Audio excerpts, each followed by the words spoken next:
प्रभु तेरा धन्यवाद देता हूँ आज का ये मौका दिया खुदावन तूने, जो कि आज इस समय जब हम खुदावन तेरे वचन का मनन करते हैं, अध्ययन करते हैं खुदावन, तो निस्संदेह खुदावन तेरी प्रकाशन की आत्मा के द्वारा तू लोगों को सिखाएगा, समझाएगा खुदावन, और आज कई लोग सत्य को जान के आज़ाद होंगे खुदावन। धन्यवाद देता हूँ खुदावन, तेरा वचन सत्य है और उसमें आत्मा और सच्चाई है खुदावन। निस्संदेह खुदावन जब हम आगे बढ़ते हैं इस मीटिंग में खुदावन, तेरी आत्मा हमारे बीच में कार्य करेगी खुदावन, एक एक जन को सिखाएगी, समझाएगी, उठाएगी, और खुदावन हम जब इसको ख़त्म करने वाले होंगे तो निस्संदेह खुदावन हम ऐसे होंगे जो कि 30, 60 या 100 गुना फल लाने वाले हो सके। यीशु के नाम से मैं मांगता हूँ, आमीन। भाई और बहनों, आपको पता है कि कल भारतवर्ष में पूरे में स्वतंत्रता दिवस मनाया जाएगा और बड़े धूमधाम से मनाया जाता है। हर साल मनाया जाता है 15 अगस्त को। और उसके आज की शाम मैं इस विषय पे बात करना चाहूँगा कि स्वतंत्रता मूल रूप से क्या चाहता है प्रभु। लोग जो हैं, जो स्वतंत्रता दिवस या जो भी मनाते हैं, वो मानते हैं कि हम अब बिल्कुल आज़ाद हो गए और अब हमारे पास जो अंग्रेज़ों का राज्य ख़त्म हो गया और अब हम अपने हिसाब से एक डेमोक्रेटिक उससे जी सकते हैं करके। पर वास्तविकता में परमेश्वर जो स्वतंत्रता देना चाहता है वो मात्र एक और एक ही व्यक्ति, अर्थात यीशु मसीह जो मनुष्य का पुत्र बनकर इस संसार में आया, उसके द्वारा संभव है। और ये आज इसके ऊपर हम मनन करते हैं। स्वतंत्रता वास्तव में बाइबल के हिसाब से, वचन के अनुसार क्या है। मेरे साथ खोलिए 2 कोरिन्थियों 3:17। 2 कोरिन्थियों 3:17, वहाँ यूँ लिखा है, प्रभु तो आत्मा है और जहाँ कहीं प्रभु की आत्मा है वहाँ स्वतंत्रता है। देखिए आप, स्वतंत्रता किससे जुड़ी हुई है? प्रभु की आत्मा से। स्वतंत्रता किससे जुड़ी हुई है? प्रभु की आत्मा से। और जहाँ प्रभु की आत्मा है वहाँ स्वतंत्रता है। मगर दुनिया में लोग सोचते हैं कि जैसे धर्मों ने सिखा दिया, कण कण में परमेश्वर है, भगवान है, ऐसे मानते हैं, तो वो सोचते हैं सब में परमेश्वर की आत्मा है। जबकि बाइबल को जब हम पढ़ते हैं तो ऐसा नहीं लिखा हुआ है। हम सब में सारे मनुष्य में परमेश्वर की आत्मा नहीं होती है। इसको पढ़ते हैं। रोमियो 8 खोलिए मेरे साथ और 9 में आते हैं हम, और वहाँ देखते हैं। 8 से पढ़ रहा हूँ, रोमियो 8 से पढ़ रहा हूँ। और जो शारीरिक दशा में, मैंने एक दशा बताई है, बाइबल बता रही है, जो शारीरिक दशा में है वे परमेश्वर को प्रसन्न नहीं कर सकते। और आगे लिखता है, परंतु जबकि परमेश्वर का आत्मा तुम में बसता है, अर्थात अभी तक था नहीं, अब एक समय आता है जब परमेश्वर की आत्मा की आपके अंदर बसावट होती है, तो तुम शारीरिक दशा में नहीं, अर्थात जब तक मनुष्य शारीरिक दशा में है वास्तव में वो स्वतंत्र नहीं है। और यहाँ लिखा है, जब परमेश्वर का आत्मा तुम में बसता है तो तुम शारीरिक दशा में नहीं परंतु आत्मिक दशा में।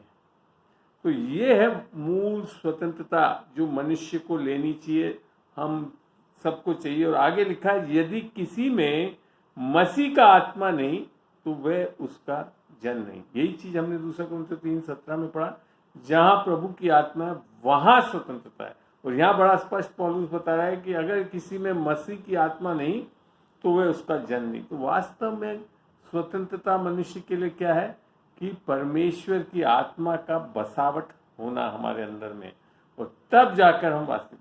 लोग जो सबसे बड़ी कंफ्यूजन में हैं वो सोचते हैं अच्छा हम लोग कुछ अच्छे अच्छे काम कर रहे हैं तो हम तो स्वतंत्र हैं।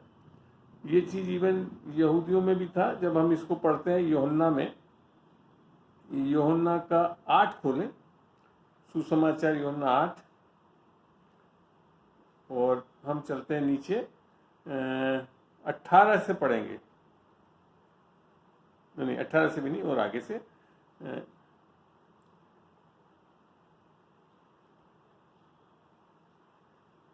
यूहन्ना का 8, 9 से पढ़ रहा हूं मैं यहाँ पे, ध्यान से सुनिए इसको। यीशु मसीह कह रहा है, परंतु वे सुनकर बड़ों से लेकर छोटों तक एक एक करके निकल गए और यीशु अकेला रह गया।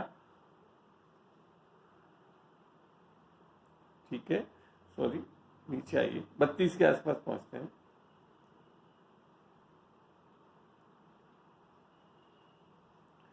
यहाँ 23 से पढ़ रहा हूं अब, यूहन्ना 8:23। उसने उनसे कहा, तुम नीचे के हो, मैं ऊपर का हूं। तुम संसार के हो, मैं संसार का नहीं हूं। इसलिए मैंने तुमसे कहा कि तुम अपने पापों में मरोगे, क्योंकि यदि तुम विश्वास न करोगे कि मैं वही हूं तो अपने पापों में मरोगे। तो यहाँ कोई एक चीज बात आ रही है, यीशु बड़े स्पष्ट रूप से कह रहा है कि हम सब लोग पाप कर रहे हैं। रोमियो 3:23 भी बोलता है, सबने पाप किया और परमेश्वर की महिमा से रहित हैं। तो यहाँ बता रहा है कि जब तक तुम विश्वास नहीं करोगे, वो अभी आगे चल के मैं बताऊंगा भी क्या विश्वास करना है जिससे हम पापों में से निकल सकते हैं। उन्होंने उससे कहा, अब देखो यहूदी लोग क्या कह रहे हैं, तू कौन है? यीशु ने उनसे कहा, वही हूं जो प्रारंभ से तुम में से कहता आया हूं। तुम्हारे विषय में मुझे बहुत कहना और निर्णय करना है, परंतु मेरा भेजने वाला सच्चा है और जो मैंने उससे सुना है वही जगत में सुनाता हूं, कहता हूं। वे न समझे कि हमसे पिता के विषय में कहता है। तब यीशु ने कहा कि जब तुम मनुष्य के पुत्र को ऊंचा पर उठाओगे तो जानो कि मैं वही हूं और अपने आप से कुछ नहीं करता, परंतु जैसा पिता ने मुझे सिखाया वैसे ही ये बातें कहता हूं। यीशु मसीह में एक बहुत बड़ी बात है, यीशु मसीह हमेशा पिता से सुनकर कार्य करता था। वही चीज आज परमेश्वर हमको स्वतंत्र करके परमेश्वर की आत्मा, यीशु की आत्मा देकर आत्मा से चलाना चाहता है। जैसे रोमियो 8:14 में लिखा है, जितने लोग परमेश्वर की आत्मा के चलाए चलते हैं वे परमेश्वर के बेटे बेटी होने का हक पाते हैं। तो ये चीज यहाँ पे वो जाहिर कर रहा है और फिर कहता है, और मेरा भेजने वाला मेरे साथ है, उसने मुझे अकेला नहीं छोड़ा। यही चीज वो चाहता है कि हमारे अब कौन साथ होना है, परमेश्वर की आत्मा हमारे अंदर आकर बसावट करनी, तब हम परमेश्वर के साथ होंगे, अन्यथा नहीं होंगे। और फिर कहता है, क्योंकि मैं सर्वदा वही काम करता हूं जिससे वे प्रसन्न होता है। अभी थोड़ी देर पहले हमने रोमियो 8 में पढ़ा था कि जो देह में है, देह की दशा में, वो परमेश्वर को प्रसन्न नहीं कर सकते। तो कौन पहले तो हमको स्वतंत्रता मिलनी है, तब जाकर हम परमेश्वर को प्रसन्न कर सकते हैं, क्योंकि जब हम आत्मा के चलाए चलते हैं तब परमेश्वर का कार्य करते हैं। सब अच्छे काम कर लेने से कोई बड़ी बात नहीं। इस बारे में अगर आप पढ़ना भी चाहें तो एक ऐसे जगह लेकर चलता हूं, पढ़ते हैं लूका 18 को खोलें, लूका 18 और 9 पढ़ेंगे, वहां पे 9 से पढ़ेंगे। लूका 18 का 9 खोल लिया आप लोगों ने जी। अब यीशु मसीह कह रहा है यहाँ पे, और उसने कितनों से जो अपने ऊपर भरोसा रखते हैं, देखिए क्यों, किस पे भरोसा रख रहे हैं, परमेश्वर पे नहीं रख रहे हैं, ये अपने ऊपर भरोसा रखते हैं कि वे धर्मी हैं, धर्मी माने अच्छे कार्य करने वाले हैं, और औरों को तुच्छ जानते हैं। ये दृष्टांत का, हम लोगों में से बहुत लोग हैं ऐसे, हमने कई लोगों ने तो अभी तक उद्धार पाया ही नहीं, और क्योंकि अच्छे काम कर रहे हैं तो वो मानते कि हम बहुत अच्छे हैं और अपने आप पे भरोसा रखते हैं, धर्मी हैं, इसके लिए लोगों को तुच्छ मानते हैं। अरे ये तो नहीं बाइबल, ये तो कलीसिया में आता ही नहीं है, तो बाइबल पढ़ता ही नहीं, फला, ऐसे बातें करने लगते हैं। इसी तरह से ये व्यक्ति के बारे में बताया गया है। यहाँ लिखा है कि 2 मनुष्य मंदिर, 10वीं आयत को पढ़ रहा हूँ, कि 2 मनुष्य मंदिर में प्रार्थना करने के लिए गए, एक फरीसी था और दूसरा चुंगी लेने वाला। फरीसी खड़ा होकर अपने मन में क्या प्रार्थना करने लगा कि हे परमेश्वर, मैं तेरा धन्यवाद करता हूँ। ये बिल्कुल परमेश्वर के वचन में लिख रखा है, हमको हर चीज में परमेश्वर का धन्यवाद करना चाहिए। फिर लिख रखा है कि मैं और मनुष्य की नाई अंधेर करने वाला नहीं हूँ, अर्थात गलत चीजें नहीं करता, अन्यायी नहीं हूँ, व्यभिचारी नहीं हूँ, अर्थात 10 नियमों की पालना भी कर रहा है, और ना इस चुंगी लेने वाले के समान हूँ। मैं सप्ताह में 2 बार उपवास करता हूँ, मैं, ये भी परमेश्वर के वचन में है उपवास करना। मैं अपनी सब कमाई का 10वां भी देता हूँ, ये भी परमेश्वर के वचन के अनुसार ही कर रहा है वो। मगर अब क्या आगे बोल रहा है यीशु मसीह, परंतु चुंगी लेने वाले ने तो दूर खड़े होकर, वो तो कलीसिया वो मंदिर के अंदर भी नहीं आया, आज के परिप्रेक्ष्य में वो कलीसिया में भी नहीं आया। और क्या कर रहा है वो, स्वर्ग की ओर आंखें उठाने भी नहीं चाहा, परंतु अपनी छाती पीट पीट कर कहा, हे परमेश्वर मुझ पापी पर दया कर। तो बात ये नहीं है कि आप बहुत अच्छे अच्छे काम कर ले रहे हैं, क्योंकि बाइबल बताती है रोमियो 6 में कि पाप की मजदूरी मृत्यु, पापों की नहीं लिख रखा है मृत्यु। एक पाप भी करा आपने तो आपको क्या भोगना पड़ेगा, दंड, अर्थात नरक में जाना पड़ेगा। तो ये बात ही समझने की बात है कि खाली थोड़े से अच्छे काम कर ले रहे हैं तो हम बच नहीं सकते। यहाँ तक कि याकूब 2:9-10 में जब पढ़ते तो वहाँ लिखा रखा, अगर तुम सारी आज्ञाओं को मानते हो, एक आज्ञा को भी तोड़ते हो, तो तुमने सारी आज्ञाओं को तोड़ दिया है, अर्थात उसके लिए आप पापी रहोगे। तो अब बात कहने की है कि जो बंधन है बाइबल के अनुसार, वो मात्र खाली ये नहीं कि पाप जो कर रहे हैं, पाप के लिए तो तब भी परमेश्वर जानता है कि रास्ता है और निकल सकते हैं यीशु मसीह के ऊपर विश्वास करके, मगर जो असली बंधन जो है, जो स्वतंत्रता नहीं मिलने वाली है जिन लोगों को, वो है जब हम पढ़ते हैं रोमियो 10:3, वहाँ यूँ लिखा है, क्योंकि वे परमेश्वर की धार्मिकता से अनजान होकर, परमेश्वर कैसे हमको धर्मी, कैसे आज़ाद कर रहा है, कैसे स्वतंत्र कर रहा है, उससे अनजान होकर और अपनी धार्मिकता स्थापन करने का यत्न करके, जैसे अभी हमने पढ़ा वो फरीसी को सारे अच्छे काम कर रहा है और यत्न कर रहा है, और फिर लिखा है परमेश्वर की धार्मिकता के अधीन ना हुआ। किस पे भरोसा कर रहा है वो, अपने आप पे। तो सबसे बड़ा बंधन जो है दुनिया में वो है स्वयं की धार्मिकता। जानिए इस चीज को, पाप से भी बढ़कर बड़ा बंधन क्या है, अर्थात सबसे बड़ा पाप क्या है, स्वयं की धार्मिकता में खड़े रहना। और उसके कारण लोग क्या करते हैं, परमेश्वर की धार्मिकता के अधीन नहीं आते हैं, अर्थात उद्धार नहीं पाते हैं, फिर परेशान होते रहते हैं, कोशिशें करते रहते हैं और तब भी कुछ नहीं होता। जबकि बात उल्टी है कि हमको जैसे भी अवस्था में है हम, जो कि ये जो चीज़ जो मैं बता रहा हूँ ये धर्म है। धर्म क्या सिखा रहा है कि हम लोग कहीं पाप कर रहे हैं, इसके लिए क्या कहता है वो कि हम बने पापों को छोड़ें, अच्छे काम करें, विश्वास लाएं और पवित्र बने, ताकि हम परमेश्वर से जाकर जुड़ सकें। ये धर्म सिखाता है। और ये कुछ नहीं है, स्वयं की धार्मिकता है, अर्थात अपने कर्मों के आधार पे परमेश्वर से जुड़ना। इसमें क्या प्रॉब्लम है कि हम उद्धार नहीं पा सकते, स्वतंत्रता पा नहीं सकते, आत्मा पा नहीं सकते परमेश्वर की। जबकि परमेश्वर क्या बता रहा वचन कि जैसे हम हैं पापी, हम बंधनों में हैं, और अभी बंधन भी बताता हूँ क्यों सबके सब बंधन में है।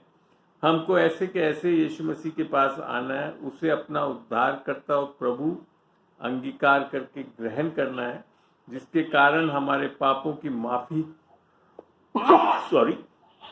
पापों की माफी मिलती है।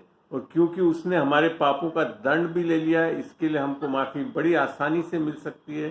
फिर वो हमारे को अपनी आत्मा देता है, आत्मा के साथ विश्वास देता है, ताकि हम पवित्र बन के परमेश्वर के अच्छे और भले कार्यों को जोर शोर से कर सके, आत्मा से। ये है उद्धार, ये है असली स्वतंत्रता जो यीशु मसीह देने आया, जो लोग समझ नहीं रहे, क्योंकि धर्म में चलने वाले लोग अपने कार्यों से, अपनी धार्मिकता से बचाए जाने का प्रयास करते रहते हैं।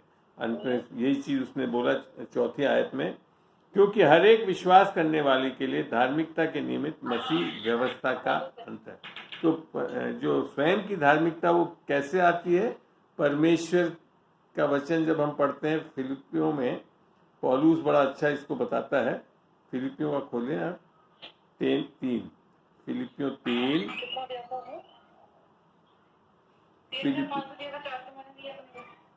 ये आपके माइक्स बंद करवा दे कईयों के।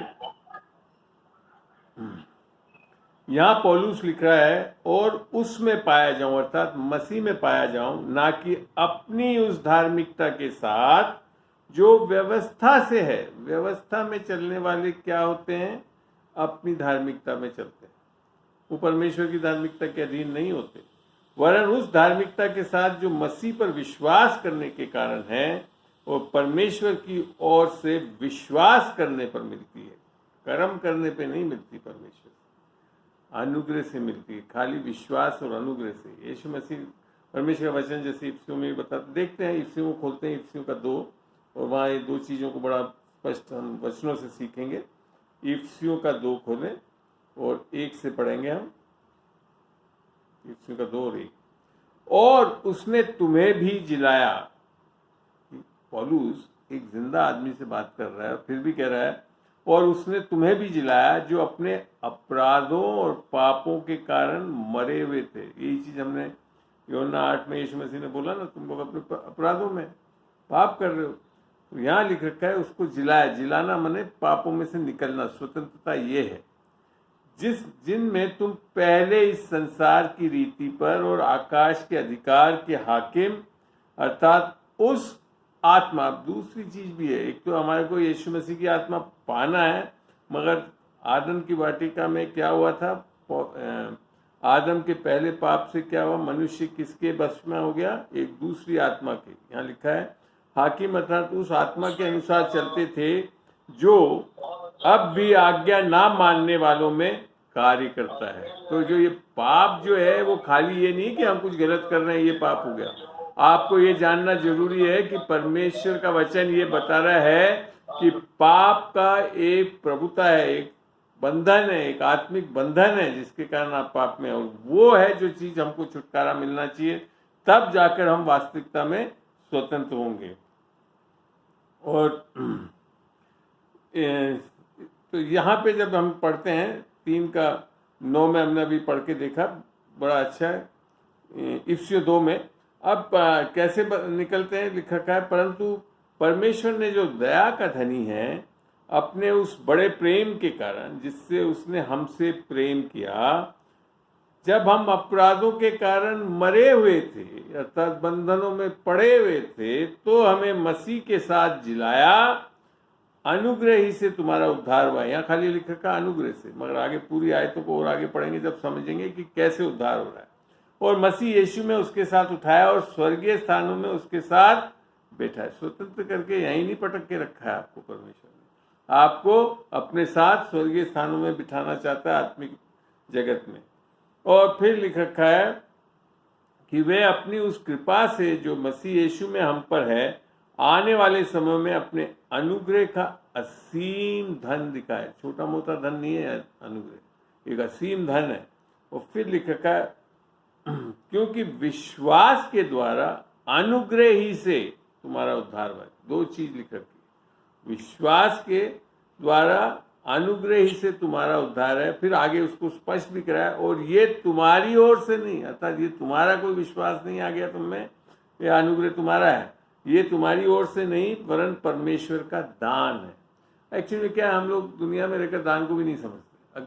अक्सर हम लोग बोलते हैं ना अपने बच्चों को, अच्छा फर्स्ट डिवीजन लाएगा तो अब कहीं साइकिल दिला दूंगा, नहीं तो आजकल तो मोटरसाइकिल की भी बात करते। ये दान नहीं हुआ, वो फर्स्ट डिवीजन नहीं आएगा तो उसको नहीं मिलने वाला। ये तो क्या हुआ, कमाना पड़ रहा है उसको। दान तो जब है कि मैं कुछ करूं नहीं और तब भी मुझे मिले, उसे बोलते हैं अनुग्रह का दान।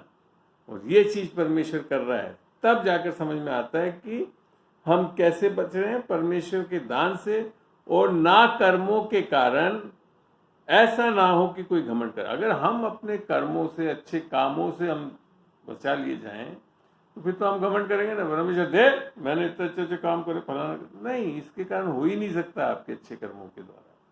मगर फिर आगे बहुत अच्छा लिखा है क्योंकि हम उसके बनाए हुए हैं और यीशु मसीह में, ये शब्द बार बार नए नियम में आता है, यीशु मसीह में, वो है स्वतंत्रता, मसीह की आत्मा अभिषेक को पाना अपने अंदर, उन भले कामों के लिए सजे गए जिन्हें परमेश्वर ने पहले से हमारे करने के लिए तैयार करा।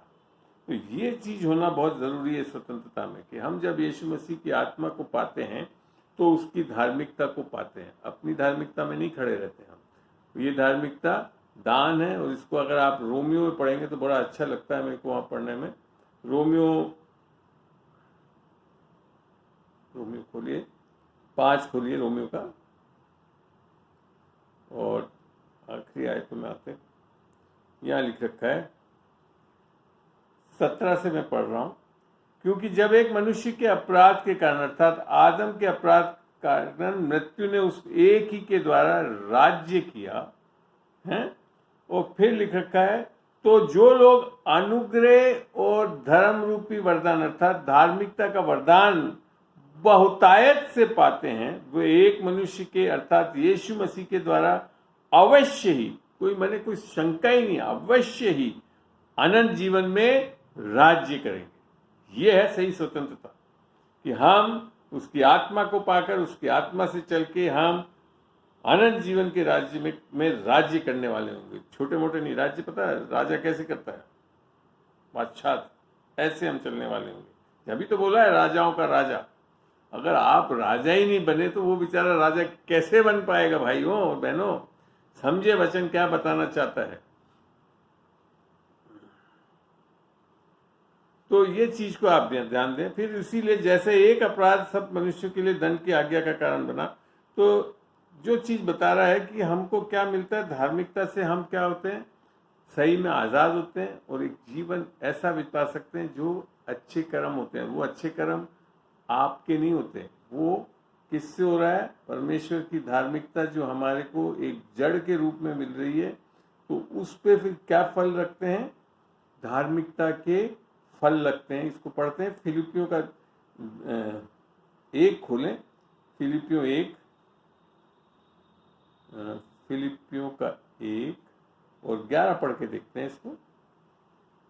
यहां लिखा है ऐसे, और उस धार्मिकता के फल से जो आपके द्वारा, ऐसा नहीं लिख रखा है, उस धार्मिकता के फल से जो यीशु मसीह के द्वारा होते हैं। जब यीशु मसीह आपके अंदर आता है, उद्धार पाते हैं, नया जन्म पाते हैं, परमेश्वर की आत्मा को ग्रहण कर पाते हैं, तब एक फल लगता है। वो कौन करता है फल लाने वाला कार्य? यीशु मसीह जो आपके अंदर जीवित है। तो उससे क्या लिख रखा है? यीशु मसीह के द्वारा होते हैं, भरपूर होते जाओ, जिससे परमेश्वर की महिमा और स्तुति होती रहे। आपकी महिमा और स्तुति नहीं करवा रहा परमेश्वर। परमेश्वर जब आप उद्धार पाकर उसके फल को लाने वाले होते हैं, तो किसकी महिमा होती है? परमेश्वर की महिमा होती। तब हमारा जीवन मसीह जीवन है। अन्यथा आपका जीवन है, आपकी बढ़ाइयाँ होती रहेंगी, थोड़े दिन में गुजर जाओगे, पता ही नहीं पड़ेगा कहाँ चले गए। अगर सही सत्य नहीं पता है तो बंधन में रहते हुए मर जाएंगे, पाप रह जाएगा हमारे ऊपर, फिर निस्संदेह फिर हम कहाँ आंखें खुलेंगे? नरक में जाकर खुलेंगे। तो ये है बेटा, भाइयों और बहनों, कि हमको यीशु मसीह के द्वारा इस उद्धार को पाना बहुत जरूरी है। और ये उद्धार के लिए बड़ा स्पष्ट रोमियो 10:9 में लिख रखा है, यदि यीशु मसीह को प्रभु जान के मुख से अंगीकार करोगे, पापों का अंगीकार नहीं लिख रखा हूँ, मुख से अंगीकार करोगे और मन में विश्वास करोगे कि वो मेरे पापों के लिए मारा गया, गाड़ा गया और तीसरे दिन जी उठा, तो लिख रखा है निश्चय तुम उद्धार पाओगे। और कोई कारण नहीं है जिससे हम उद्धार पा सकते हैं। पूर्ण रूप से यीशु मसीह पे उसको उद्धारकर्ता के रूप में ग्रहण करना। अन्यथा क्या करते हैं, जब हम अपनी धार्मिकता में खड़े होते हैं तो फिर यीशु मसीह को हम अपना उद्धारकर्ता नहीं मान रहे, हम अपने आप के उद्धारकर्ता बन रहे हैं, जो कि फिर आपको स्वतंत्र नहीं कर सकेगा। आत्मा के द्वारा ही स्वतंत्रता होती है। और इस चीज़ को हमको बहुत अच्छी से समझना है कि स्वतंत्र क्या करता है। जैसे हमने शुरुआत की आयत पढ़ी 2 कुरिन्थियों 3:17 में, जहाँ प्रभु की आत्मा है वहाँ स्वतंत्रता है। और इस चीज़ को वापस पौलुस ने गलतियों में बड़ा अच्छा बताया। गलतियों 5 से पढ़ रहा हूँ, गलतियों 5 का 1, मसीह ने स्वतंत्रता के लिए हमें स्वतंत्र किया है, सो उसी में स्थिर रहो। किसमें? मसीह में स्थिर रहना, अपने आप में नहीं चलना है। और दासत्व के जुए में फिर से ना जुटो। तो यहाँ पे एक सलाह दी जा रही है पौलुस की कि आप दासत्व में फिर जा सकते हैं, उद्धार पाने के बाद भी जा सकते हैं। कब? जब आप मसीह पे पूर्ण रूप से निर्भर नहीं हो रहे। फिर कहता है, देखो मैं पौलुस तुमसे कहता हूं कि यदि खतना कराओगे तो मसीह से तुम्हें कुछ लाभ ना होगा, अर्थात व्यवस्था में वापस जाओगे। खतना की व्यवस्था सबसे पहली व्यवस्था दी गई थी अब्राहम को परमेश्वर द्वारा। तो कह रहा वापस खतने में, अर्थात अपने बल से अपनी सामर्थ्य से चलने वाले हो जाओगे तो यीशु मसीह आपका कुछ लाभ नहीं होगा, स्वतंत्रता बेकार सी पड़ी रह जाएगी। तो फिर कहता है, फिर मैं हर एक खतना कराने वाले को जताए देता हूं कि उसे सारी व्यवस्था माननी होगी। आप एक दो व्यवस्था को पूरा करके नहीं कर सकते, सारी व्यवस्था को पूरा करना पड़ेगा, तब जाकर फिर व्यवस्था के द्वारा धर्मी ठहर सकते हो। और वो एक ही मनुष्य था जो कि मनुष्य का पुत्र यीशु मसीह, जिसने सारी व्यवस्था को पूरा किया। क्यों करा? ताकि हम अब व्यवस्था के द्वारा नहीं, परंतु अनुग्रह और उस पर विश्वास करके कि वो हमारा उद्धार करता है, उसे ग्रहण करके हम धर्मी ठहर सके। तो ये बहुत ज़्यादा जरूरी है। और फिर लिखा है, तुम जो व्यवस्था के द्वारा धर्मी ठहरना चाहते हो, मसीह से अलग और अनुग्रह से गिर गए हो। बड़ा स्पष्ट लिखा है पौलुस ने। अनुग्रह से हम उद्धार पाते हैं, अनुग्रह और विश्वास से। चलना भी हमारे को अनुग्रह और विश्वास से, और यीशु मसीह के द्वारा धार्मिकता के फल उत्पन्न करना है। अपने फल लाने से कुछ नहीं होने वाला। ऐसे ही जैसे लिखा था ना कि दो जने व्यक्तियों ने घर बनाया, एक ने तो बालू पे और एक ने पत्थर पे। मती 7 में है ये चीज। तो वहां लिखा है जो बालू पे बना, सबने दोनों का घर बना। ऐसे हम हो सकते हैं संसार में, हम लोग अपनी धार्मिकता में भी खड़े होकर बहुत काम कर सकते हैं, ऐसा लगेगा बहुत आशीषित है। मगर लिखा है जब शैतान ने उस पर, अर्थात तूफान आया, आंधी तूफान आया, तो बालू पे वाला मकान गिर गया, परंतु जो चट्टान पे बना, अर्थात यीशु मसीह पे बने हुए जीवन को ही आप खड़े रह सकते हैं सारी मुश्किलों। शैतान आएगा आपके जीवन में, परेशान करेगा, आपको टेस्ट करेगा, आपकी परीक्षा लेना चाहिए। परमेश्वर नहीं लेता परीक्षा, शैतान लेता है। और शैतान चाहता है कि आप विश्वास में हट जाएं, अनुग्रह से गिर जाएं, ताकि आप बड़े आसानी से आपके ऊपर, जैसे वो लिख रखा है उसके लिए, वो चोर है, चोरी करने का, हाथ करने, नाश करने आता है। जैसे ही आप अनुग्रह से हटे हुए मिलेंगे, शैतान बड़े आसानी से आपको स्वतंत्रता को चुराने की कोशिश कर सकता है, और करता भी है। और यही है भाइयों और बहनों, हमारे को हमेशा परमेश्वर में एक तो उद्धार पाना बहुत जरूरी है, जो कि अनुग्रह और विश्वास से होता है, यीशु मसीह को अपना उद्धार करता हुआ प्रभु ग्रहण करने से। और उससे आगे बढ़कर हमको फिर चलना भी उसी में है। इसको पढ़ के देखते हैं। वापिस खोलिए मेरे साथ, कुलूसियों को खोलिए, कुलूसियों की पत्री को खोलिए, कुलूसियों का 2 खोलेंगे, कुलूसियों का 2 जी, और 6ठी आयत पे आ जाइए। वहां यूं लिखा है, सो जैसा तुमने मसीह यीशु को प्रभु करके ग्रहण किया। कैसे किया? यीशु मसीह मेरा प्रभु और उद्धार करता है, तो वो मेरे पाप के लिए मारा गया, गाड़ा गया और तीसरे दिन जी उठा। उससे हमने यीशु मसीह की आत्मा को पाया। कहाँ पे पाया? अपने हृदय में पाया। गलतियों 4 का 4 से 7 पढ़ेंगे तो वहाँ समझ में भी आ जाएगा आपको। यीशु की आत्मा मिलती है और हम परमेश्वर के पुत्र लेपालक बेटे कहलाए जाते हैं। तो यहाँ लिखा है, सो जैसे तुमने मसीह यीशु को प्रभु करके ग्रहण कर लिया, वैसे ही, जैसे ग्रहण किया वैसे ही उसी में चलते रहो, अर्थात अनुग्रह में चलते रहो। व्यवस्था में वापस जाकर उलझना नहीं है, फिर बंधन में फंस सकते हो। जैसा रोमियो 6:14 बताना, तुम्हारे ऊपर पाप की प्रभुता नहीं होगी, क्योंकि तुम व्यवस्था के अधीन नहीं परंतु अनुग्रह के अधीन हो। तुम अनुग्रह एक ऐसी सामर्थ्य है जो हमको स्वतंत्र करती है, पाप में से निकालती है, और आगे एक ऐसा जीवन चलने के लिए हमें को एनेबल करती है ताकि हम पाप में नहीं चलें। और ये बात बड़ा अच्छी तरह पौलुस को समझ में आई। पढ़ के देखते हैं। गलतियों का 2 खोलिए, गलतियों का 2। और मैं आपको यहाँ समझाना चाहता हूँ, बहुत बड़ी एक दर्शन प्रकाशन दे रहा है परमेश्वर कि मसीहत जो है वो आप क्या कर रहे हैं परमेश्वर से नहीं संबंध रखता। पहले चीज आपको पता होना चाहिए कि परमेश्वर ने आपके लिए क्या क्या कर दिया। यीशु मसीह के द्वारा हम उद्धार पा सकते हैं, नया जन्म पा सकते हैं और परमेश्वर की आत्मा पा सकते हैं। जैसे पौलुस ने गलतियों 2:20 में बोला, मैं मसीह के साथ क्रूस पर चढ़ाया गया, अब मैं नहीं जीना है। फिर क्या लिखा है, और अब मैं जीवित ना रहा पर मसीह मुझ में जीवित है। ये है मसीहत, कि मसीह हमारे अंदर जीवित हो जाना चाहिए। और मैं शरीर में अब जो जीवित हूं, अब जो शरीर में जीवित हूं, तो केवल उस विश्वास से जीवित हूं जो परमेश्वर के पुत्र पर है। अपने विश्वास पे नहीं, प्रार्थनाओं पे विश्वास करके नहीं, केवल यीशु मसीह। यहाँ तक यीशु मसीह ने मरकुस 11 में होगा, परमेश्वर पे विश्वास कर। क्यों?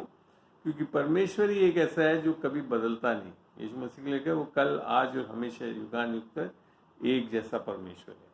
तो यहाँ फिर आगे लिखा है, जो परमेश्वर के पुत्र पे है, जिसने मुझसे प्रेम किया और मेरे लिए अपने आप को दे दिया। वो है सुसमाचार। परमेश्वर ने जगत से ऐसा प्रेम किया कि उसने अपना इकलौता बेटा दे दिया कि जो कोई उस पर विश्वास करे वो नाश ना हो पर अनंत जीवन पाए। अनंत जीवन पाना ही स्वतंत्रता है। अन्यथा आप बंधन में हैं। आप बहुत अच्छे काम कर सकते हैं। बहुत लोग ऐसे हैं जो बहुत अच्छे काम कर रहे हैं। मैं भी एक ऐसा व्यक्ति रहा हूँ जो बिना उद्धार पाए हुए बहुत अच्छे काम करता था। ऐसी बात नहीं, बहुत अच्छे काम करने वाला था मैं। मगर जब मेरे को किसी ने आकर बताया कि आप अपने उद्धारकर्ता नहीं बन सकते, आपको यीशु मसीह को अपना उद्धारकर्ता ग्रहण करना पड़ेगा, क्योंकि हम सब ने कहीं ना कहीं पाप किया है और हम परमेश्वर की महिमा से रहित हैं।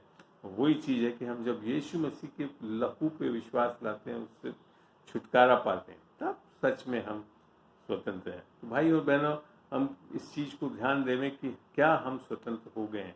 अगर नहीं है तो आज इस छोटी सी प्रार्थना को मेरे साथ कर सकते हैं और निस्संदेह बाइबल के अनुसार जब चलेंगे और वचनों को बोलेंगे, अंगीकार करेंगे, तो विश्वास कार्य करता है। चलिए छोटी सी प्रार्थना करिए मेरे साथ। सब अपने मुंह से बोल सकते हैं। प्रभु यीशु मसीह, मैं तेरा धन्यवाद देता हूँ। प्रभु यीशु मसीह, तेरा धन्यवाद देता हूँ कि तूने आज मुझे मुझे पवित्र आत्मा के द्वारा सिखाया कि अनंत जीवन क्या है और मैं यीशु मसीह को अपना प्रभु और उद्धारकर्ता ग्रहण करती हूँ और विश्वास से उसकी आत्मा को अपने हृदय में आमंत्रित करती हूँ।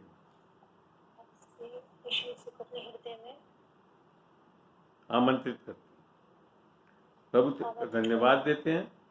विश्वास से हम उद्धार पाते हैं।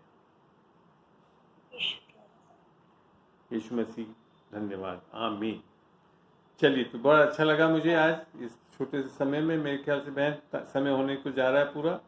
और आपके अगर अभी भी जी एक मिनट, आपको अभी भी कोई सवाल हो तो मैं निस्संदेह वचन से उत्तर देना चाहूँगा। आप पूछ सकते हैं। बहन की आप हाथ उठाकर उनको दिखा दें तो उनकी सवाल में लेकर आपको उत्तर देना चाहूँगा वचन के अनुसार। अन्यथा फिर हम उससे पहले मैं प्रार्थना से जी जी बोले। ये ज़ूम बंद होने वाला है, तो मैं आप सभी से रिक्वेस्ट करना चाहूंगी, आप बंद होने के साथ ही तुरंत इसी आईडी पे जुड़ जाएं।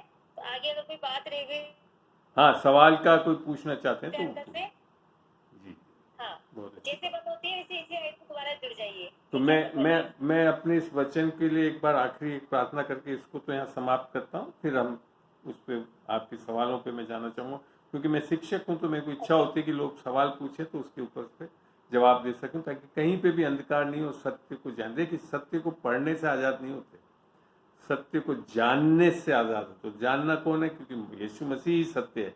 तो यीशु मसीह का साथ रिश्ता होना उसके आत्मा में, तब जाकर आप आज़ाद होगे।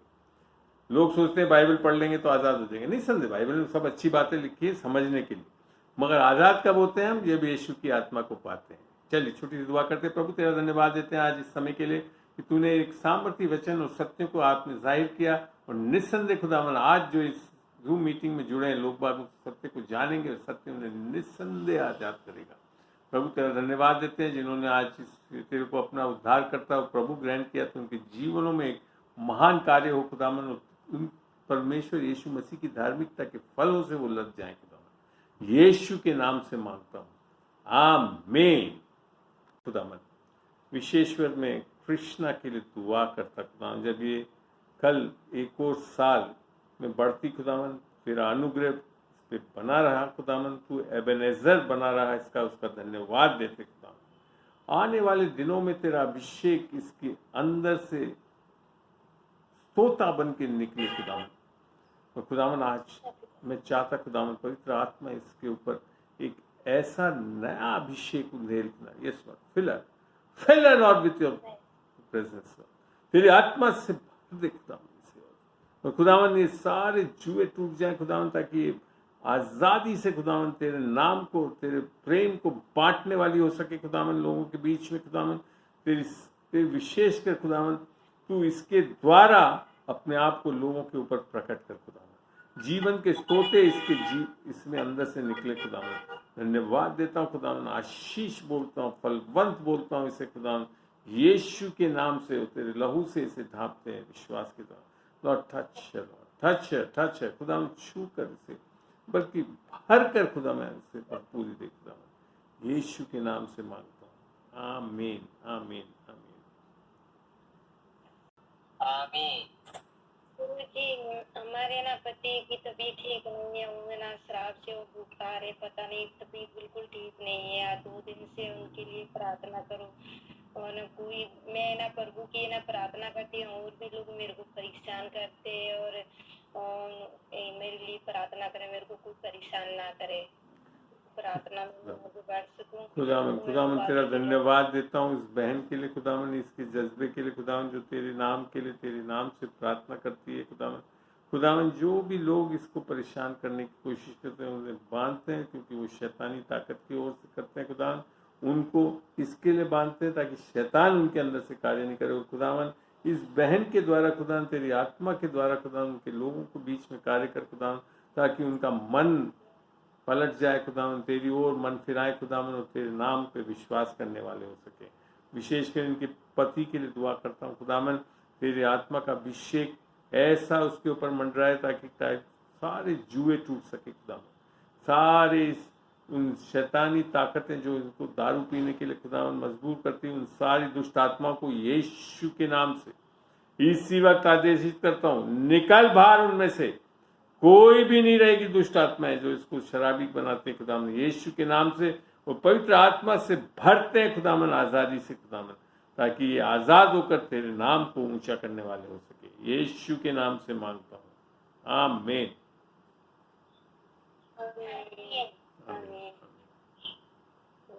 धन्यवाद। धन्यवाद बेटा। आशीर्वचन बोल दीजिए, उसके बाद हम समापन करें। जी खुदावन, हम धन्यवाद देते हैं इस समय के लिए, और मैं परमेश्वर पिता का प्रेम, पवित्र आत्मा की संगति और यीशु मसीह की अनुग्रह में ये हमेशा बने रहे खुदावन, यीशु के नाम से मांगता हूँ, आमीन आमीन आमीन। चलिए सभी को जय मसीह। हमें फिर से के बाद सुनो, जिन्होंने हमारे निमंत्रण को स्वीकार किया, प्रभु उनको बहुत ऐसे आशीष दे, उनकी पूरी फैमिली को, उनकी पूरी मिनिस्ट्री को, सेवाओं को प्रभु बहुत बहुत आशीष दे। और बहुत ही सुंदर तरीके से प्रभु के कलाम को हमारे बीच में रखा, हमें बहुत आशीष मिली, और आगे भी हम आपको बुलाएंगे। बहुत अच्छा लगा सुन के। प्रभु आपको आशीष दे। और जो भी हमारे साथ जुड़े हुए हैं अंकल की ओर से, मैं उनका भी तहे दिल से धन्यवाद देती हूँ। हमारे रामा मिनिस्ट्री पेज है, फेसबुक पे होता है रामा मिनिस्ट्री